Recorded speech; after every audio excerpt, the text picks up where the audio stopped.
In this video, I'm going to show you how to replace the water pump on this Ford F-150. We are going to be working with a 5.4 liter V8, so this procedure might not directly apply to the other engines that were sold with these trucks. Having said that, if you need this or any other part, check us out at oneauto.com. Let's get started.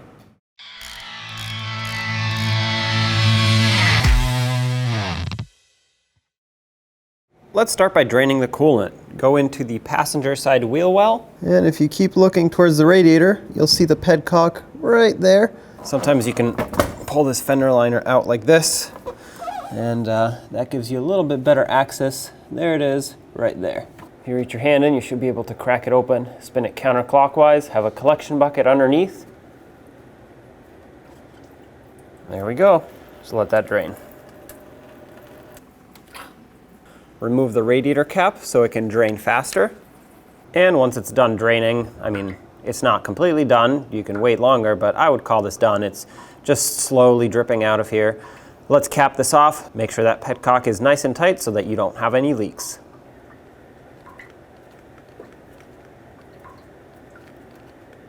Okay. Nice and snug. Obviously, don't break it off. This is just plastic, and it screws into a plastic fitting on the radiator, so it's very delicate, but make sure it's tight. At this point, you want to clean off any residue that you see here on the frame. Make sure it doesn't continue dripping, not just so that you don't contaminate the ground, but you don't want to mistake this for a potential coolant leak, if there actually is one. And if you ended up taking off the push clip for the fender liner, go ahead and snap it back in. Then we have to disconnect the entire intake tube from the engine. So loosen up the 8mm clamp on the air filter housing. And then on the intake side, where the throttle body is, there's another clamp. At this point, you can pull this whole intake assembly, or snorkel, whatever you want to call it, back and up and out. And now we're going to need a special fan clutch tool so we can remove the mechanical fan clutch off of the water pump. Now, you could get away with not using this tool and just using a 36mm wrench right on this mounting nut right here, which is not really a nut, it's just the hex cutout of the fan clutch itself. But a lot of times it will be more difficult, but you can do it. You can use a wrench and a rubber mallet and give it a couple taps. It should break free. However, if you have the fan clutch tool with an air hammer, it's going to be a lot easier. The threads are regular thread, not reverse thread. Sometimes they are reverse, but in this case they are not. So put your 36mm wrench or adapter on here and give it a couple taps. There we go. That just broke free. It's that easy. Like I said, you can still do it by hand, but if you have a power tool, it's going to be a lot better. Now, as we turn the fan, you'll see that mounting nut move, which is basically the fan clutch, but we can't take it off yet because we still have the fan clutch connector attached to it. This is not 100% mechanical. It's also electrically engaged. So if you look right here at the top, you'll see the brown and gray connectors. Let's unplug these. You have a couple options. You can either pop the connector, the wire, off of the bracket, or you can unbolt the bracket. I find it easier to just remove the wire off the bracket by pulling it straight out. If this is clamped too tight, just get a pair of pliers and widen it up a little bit. But now we have freed up our electrical connector for the fan clutch. So what we're going to do now is carefully unthread the fan assembly.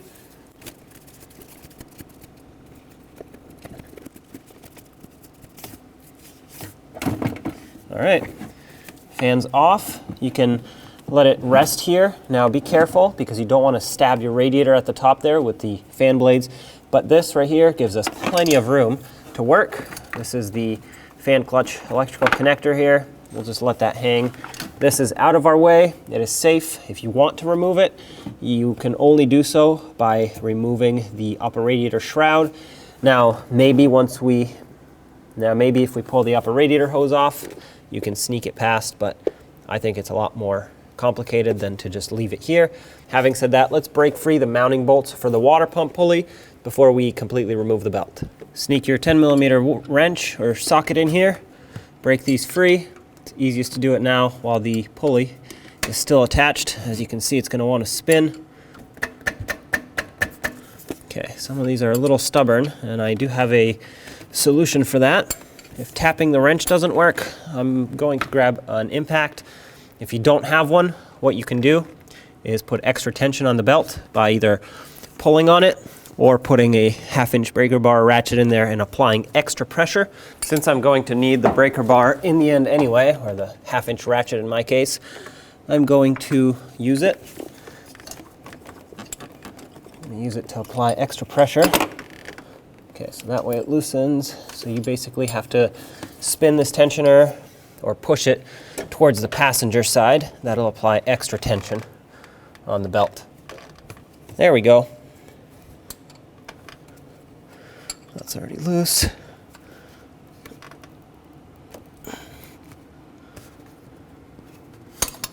Oh, there we go. Down here. All right. So now that they're all loosened up, let's get this belt out of here. To do this, turn the tensioner towards the driver's side. Slip it off of any flat pulley. It's going to be easiest that way. You don't have to take it completely off if you don't want to. Just free it off of the water pump. Just like that.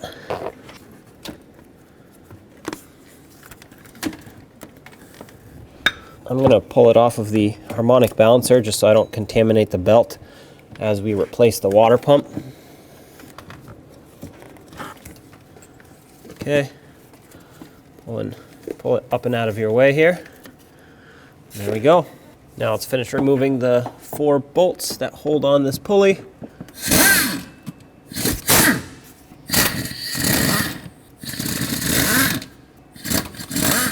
Looks like it's a little stuck on here. That happens sometimes. There are a couple things we can do to get that out of there. First, I'm going to try the gentle method, and that's tapping it with a rubber mallet.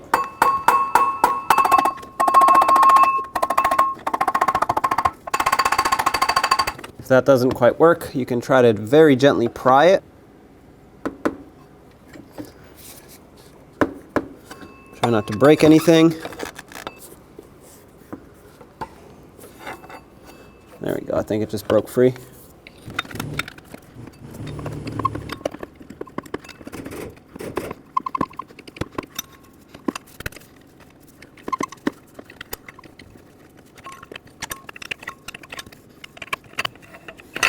There we go. Get this out of here. Now let's unbolt the water pump. There should be 4 10mm bolts that go all around. I'm going to start at the bottom because as I unbolt it, it's going to start leaking. No matter how much you drain it, it will leak, and I don't want to get my tool covered in coolant. So starting at the bottom allows me to get that out of the way before it starts leaking. There should be one right around 6 o'clock, if it was a clock. So straight at the bottom, right here.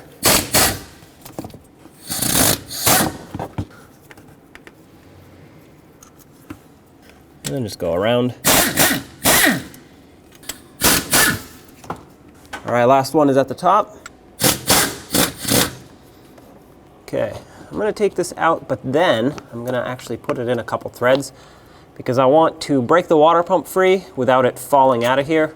The top one is the easiest to reach, so it only makes sense to leave this one in. As you can see, it has not started leaking. Sometimes they do, sometimes they don't. It just depends on how well they're adhered and sealed up on there. This one seems to be pretty well stuck on there, so I'm going to grab a rubber mallet, try to tap it sideways, try to break it free. Everything is aluminum here. Well, actually, my bad. This is cast iron. The rest is aluminum everywhere. Timing cover, heads, water pump. I don't want to break anything. Obviously, we're replacing the water pump, so I don't care, but I still don't want to damage things. So I'm going to avoid prying unless I absolutely have to. So that's why I said rubber mallet is my first go-to. That doesn't seem to be doing much. I'm going to upgrade to a steel hammer. Well, I guess prying it is. Sometimes it just has to come down to that. Hopefully yours doesn't. So just like for that pulley, I'm going to be very gentle, pry in areas where you don't think you're going to damage much. There's an ear at the top here that just barely lets you pry. Try not to jam anything in between the two areas. Even if it starts splitting, you don't want to jam a screwdriver or a pry bar in here because it does damage the surface on the block. and then it won't seal up on the new water pump. So I'm gonna keep tapping it until it breaks free. Eventually it has to. Gonna get a slightly bigger steel hammer though. Oh, I think we're making progress.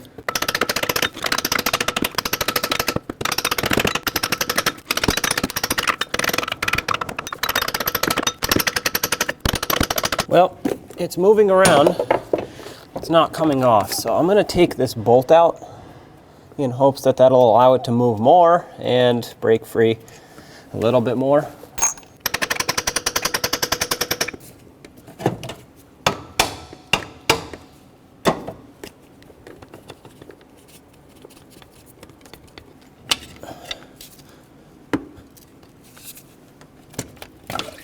Yep.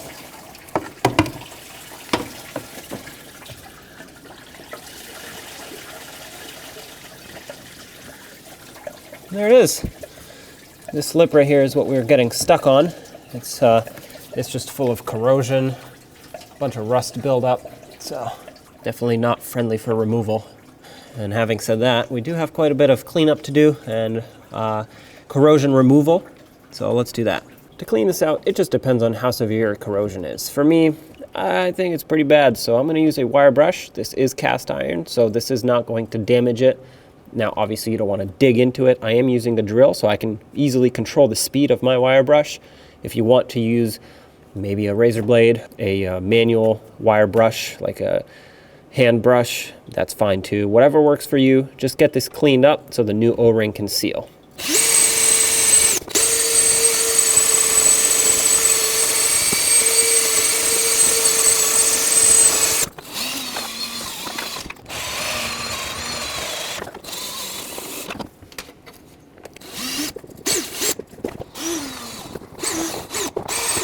Okay, looking pretty good. Best way to clean this is going to be with some brake parts cleaner. Just rinse it down. Now be careful, however, not to shoot brake parts cleaner into where the coolant actually goes. So just try to keep this controlled on the outside. If a little bit gets in there, it's not the end of the world. You can take a rag, soak it up, whatever you have to do, but just try to avoid it, basically.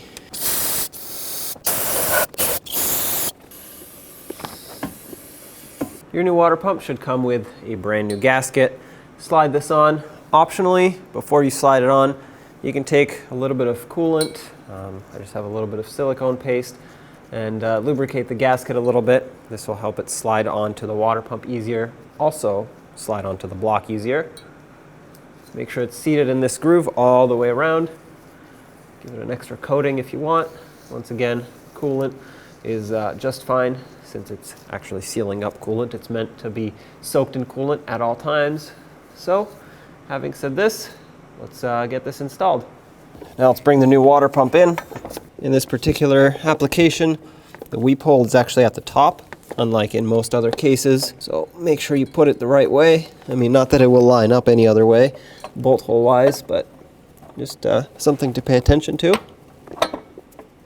Try to get it seated as far as you can by hand.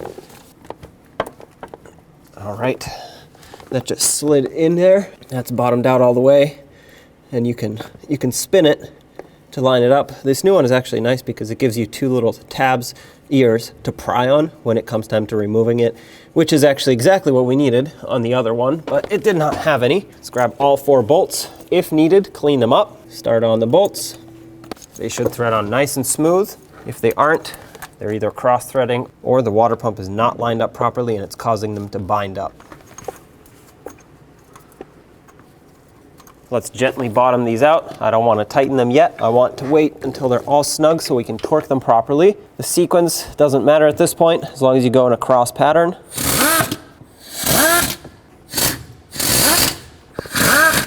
They're bottomed out and snug.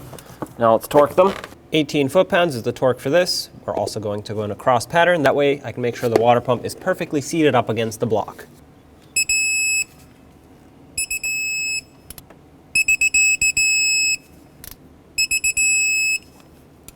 Now let's double check them all.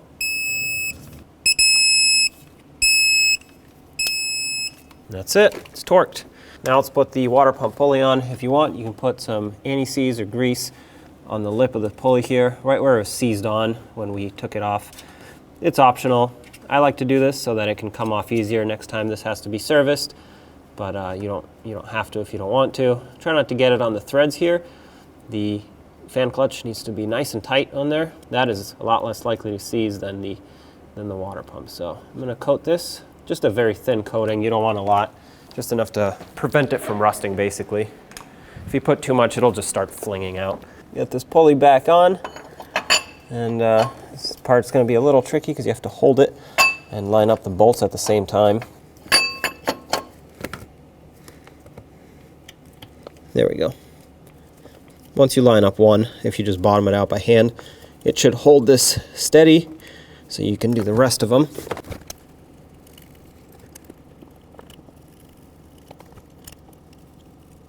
The torque for these is also 18 foot-pounds. The way I'm going to do this is hold the pulley with a pry bar. You can also use a screwdriver, just whatever you have that'll hold it, prevent it from spinning. Then you can tighten these up. And once again, 18 foot-pounds.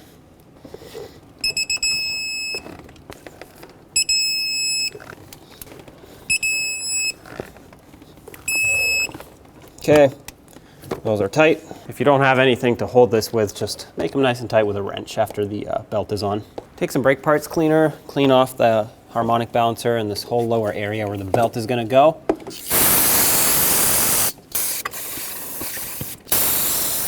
Let's wait for it to dry and then we'll put the belt on. All right, let's get the belt on. Here's a diagram of the entire belt in case you need it. I'm going to put the 1/2-inch ratchet in here.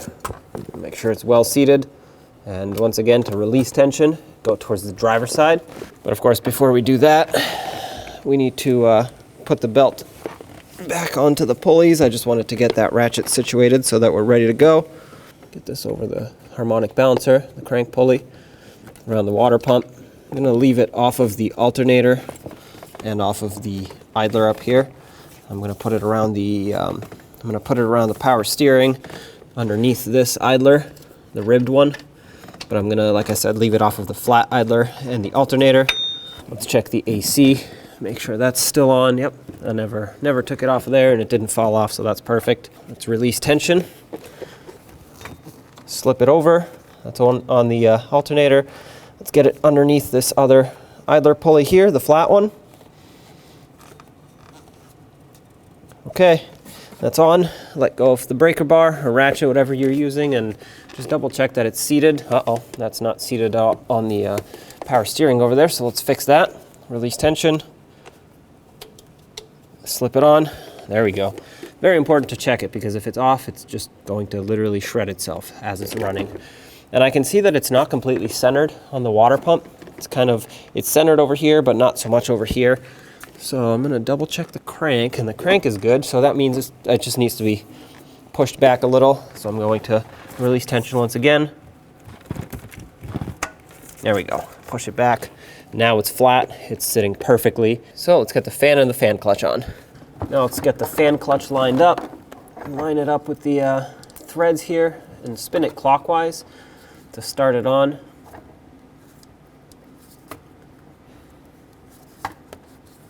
Once it grabs that first thread, it should hold itself. It's just not always the easiest. Oh, I got it. There we go.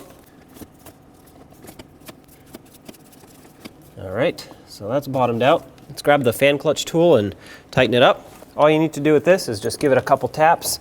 You do not need to reef on it or really crank it down. Just a few taps will do the trick. Nope, looks like it still has some threads to go here, so I guess we'll do this first.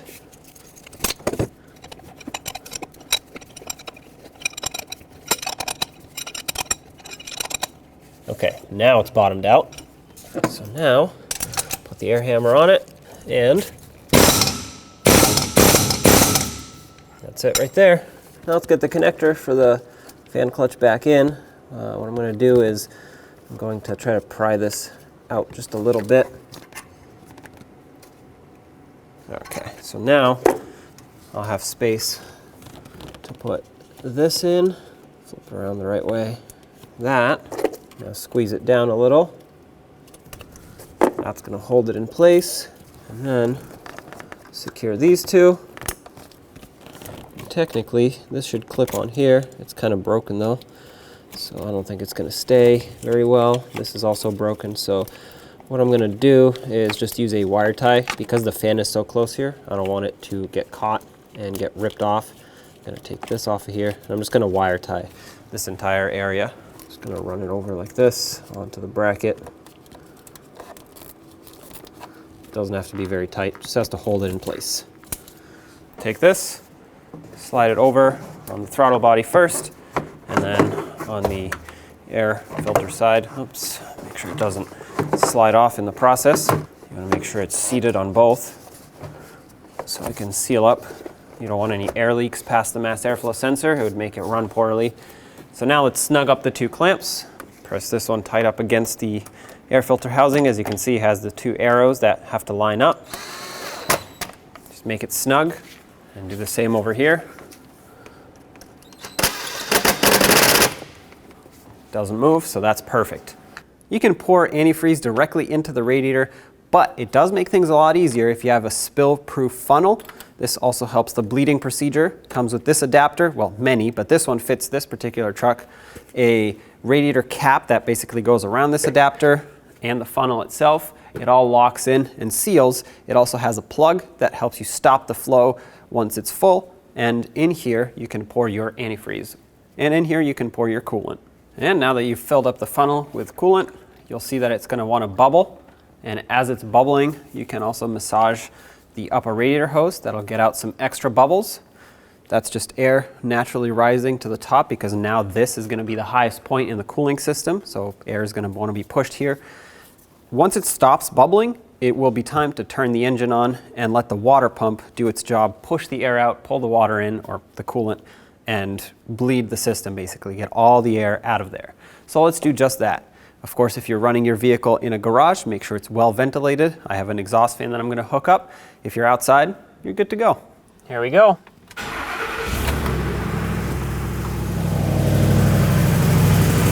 At this point, we just have to wait for the truck to warm up and bleed the system, basically.